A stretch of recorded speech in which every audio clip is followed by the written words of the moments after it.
लोक सेवा आयोग 2024 के परिणाम में कई नए सितारे आए हैं, जिसमें से उनमें से एक नाम है महाराष्ट्र और मुस्लिम समुदाय के लिए बड़ी बात है अदीबा अनम आफाक अहमद। यानी अदीबा, आपका बहुत बहुत शुक्रिया हमसे जुड़ने के लिए। Thank you sir. अदीबा, ये बताएं कि आपने यूपीएससी में कामयाबी हासिल की है और ऐसा बताया जा रहा है, कहा जा रहा है कि महाराष्ट्र में पहली मुस्लिम लड़की है जिन्होंने क्वालिफाई की है। क्या कहेंगे इस पे आप?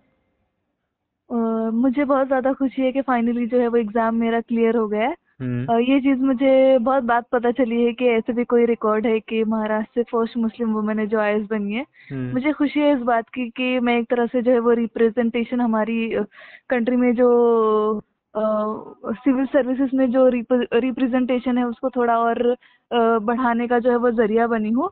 हम्म। लेकिन मुझे इस बात का भी एहसास है कि मैं इस कंट्री की सिटीजन हूँ, उसकी उसके चलते मेरी कुछ रिस्पॉन्सिबिलिटी है। हम्म। हाँ, मैं एक पर्टिकुलर कम्युनिटी से आती हूँ, लेकिन सिर्फ वही मेरी आइडेंटिटी डिफाइन नहीं करता। हम्म। आप कितने भाई बहन हैं? आपके अब्बू ने कभी ये नहीं कहा कि हाँ पढ़ाई छोड़ देने के लिए? माली हालत आपकी बेहतर भी नहीं है।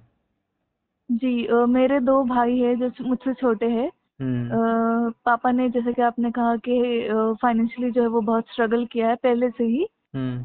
लेकिन मेरे दोनों भी मेरे जो पेरेंट्स हैं, मेरे मम्मी और पापा दोनों ने भी कभी मुझे डिस्करेज नहीं किया इस बात के लिए कि आप पढ़ाई छोड़ दो। हम्म। या लोग उन्हें बहुत कहते थे कि कोई छोटी-मोटी जॉब करवा दो इनसे, ताकि जो फाइनेंशियल हालात है आपकी फैमिली के वो सुधर जाए, थोड़ी हम्म। चीज़ें जो है वो बेहतर हो जाए। लेकिन उन्होंने कभी भी हम्म। डिस्करेज नहीं किया, हमेशा। कि उच्च शिक्षा, हायर एजुकेशन के लिए आपने गांव शहर से निकलकर बम्बई का रुख किया, तो किस तरह की पुणे पुणे। अब्बू ने, तो आपको शुरुआती वक्त में किस तरह की परेशानियों का सामना करना पड़ा?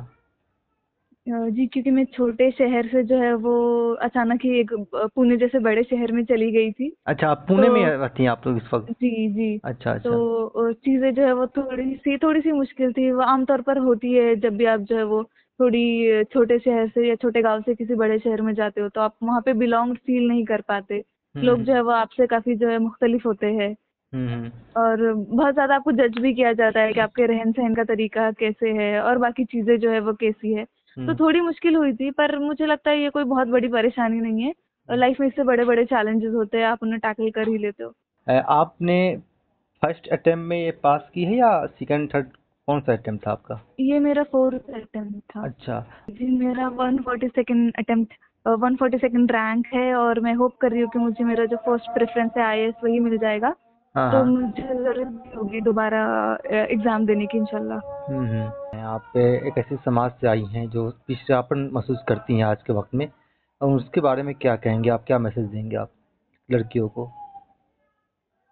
देखिए, लड़की अनफॉर्चुनेटली जो लड़कियों को है वो ज़्यादा परेशानियों का सामना करना पड़ता है पेट्रियार्कल सोसाइटी की वजह से। हम्म। पर मेरा मैसेज सारी लड़कियों को यही रहेगा कि वो कभी जो है वो अपने सपनों के साथ, अपने ख्वाबों के साथ कॉम्प्रोमाइज़ ना करे हम्म। इन सारे बैरियर्स की वजह से जो सोसाइटी जो है वो हम पर डालती है। हम्म। क्योंकि ये सब एक्सटर्नल बैरियर्स उस वक़्त तक ही हम पे जो है वो हावी हो सकते हैं, जब हमारे अंदर जो है वो हम खुद अंदर से वीक हो। अगर हम अपना हौसला, अपने जज़्बात, अपने आप को जो है वो मेंटली उतना स्ट्रॉन्ग रखें, तो बाहर की चीज़ें जो है वो फिर मैटर करना बंद कर देती है कुछ वक़्त के बाद। तो मेरा मैसेज उनको यही रहेगा कि वो अपने आप को जो है वो मेंटली स्ट्रॉन्ग रखे, हौसले और जज्बे और हिम्मत के साथ जो है वो अपने ख्वाबों को पूरा करने के लिए हमेशा कोशिश करे। हम्म। आपके बारे में पता चला कि आप एक डॉक्टर बनना चाहती थी, जी। तो आखिर क्या वजह, कम मजबूरी आई कि आप सिविल सर्विस में आ गई? मैं मजबूरी तो नहीं कहूँगी, इस वक्त मैं बिल्कुल ये इस लफ्ज़ का यूज़ नहीं कर सकती, हम्म। क्योंकि जहाँ मैं हूँ उस जगह मैं अभी बहुत ज़्यादा खुश हूँ। हम्म। डॉक्टर बनने का जो है वो मैंने फैसला इसलिए तब कर दिया था, क्योंकि जब मैंने नीट का फर्स्ट अटेम्प्ट दिया था उसमें मेरा स्कोर जो है वो बहुत ख़राब था, हम्म। 234 ही था। हम्म। और कुछ रिसोर्सेज की कमी की वजह से, प्रॉपर गाइडेंस नहीं थी, तो मैं अच्छा परफॉर्म नहीं कर पाई। हम्म। तो मैं थोड़ा बहुत ज़्यादा दुखी थी और डिसअपॉइंटेड भी थी। एक्सपोज़र उस वक़्त बहुत ज़्यादा कम था, तो ज़्यादा ऑप्शंस पता भी नहीं थे करियर के। हम्म। पर फिर बाद में जो है वो मेरे मामा हैं, यहाँ पे एक लोकल एनजीओ है सेवा, वो उसके सेक्रेटरी है, तो उनका जो डोर टू डोर कैंपेन होता है स्टूडेंट्स के लिए, उनको गाइड और मोटिवेट करने के लिए, हम्म। उन्होंने जो है वो मुझे और ज़्यादा चीज़ें बताई कि आपके पास ये भी एक करियर ऑप्शन हो सकता है। नियामुद्दीन शेख आपके मामू हुए? जी, जी। हम्म। ये भी आपके पास एक करियर ऑप्शन हो सकता है। उन्होंने मुझे बताया कि इसका सोसाइटी पर इम्पैक्ट कितना बड़ा होता है एक सिविल सर्वेंट का। और अब उन्होंने कहा था कि आप डॉक्टर बन जाओगे तो 100-200 लोगों की ओपीडी कर लोगे, पर आईएएस ऑफिसर बन जाओगे तो पूरे डिस्ट्रिक्ट की ओपीडी कर पाओगे। तो वो जो एक लाइन है वो बहुत ज़्यादा मुझे टच कर गई थी। फिर मैंने थोड़ा कोशिश की कि मैं और ज़्यादा इस एग्ज़ाम के बारे में पढ़ूँ, समझूँ, और धीरे-धीरे फिर मेरा डिसीजन उस तरफ चला गया। आपकी शुरुआती शिक्षा तालीम जो है उर्दू मीडियम से हुई है, जी। तो कोई ऐसी शायरी जो आपको टच करता हो, जैसे इकबाल की या गालिब की या मीर की या फिर किसी और की? जी। कौन सा शेर हो? एक शेर है अल्लामा इकबाल का जो मुझे काफ़ी ज़्यादा पसंद है। हम्म, एक्चुअली 2 शेर है, उन्हीं के 2 शेर है। पहला तो ये है कि खुदी को कर बुलंद इतना कि हर तकदीर से पहले खुदा बंदे से ये पूछे बता तेरी रजा क्या है। ये शेर बहुत ज़्यादा पॉपुलर भी है, पर इसका वेटेज बहुत ज़्यादा है, बहुत ज़्यादा है अगर हम इसको समझे कि खुद ही आपकी खुद की शख्सियत जो है वो कितनी इम्पोर्टेंट चीज़ है। जो बाकी सारी परेशानियाँ, कोई भी मुसीबत जो है, उन सब चीज़ों को जो है वो टाल सकती है आपकी खुद की खुद ही। और उन्हीं का एक दूसरा शेर है कि अमल से जिंदगी बनती है जन्नत भी जहन्नुम भी, ये खाकी अपनी फितरत में ना नूरी है ना नारी।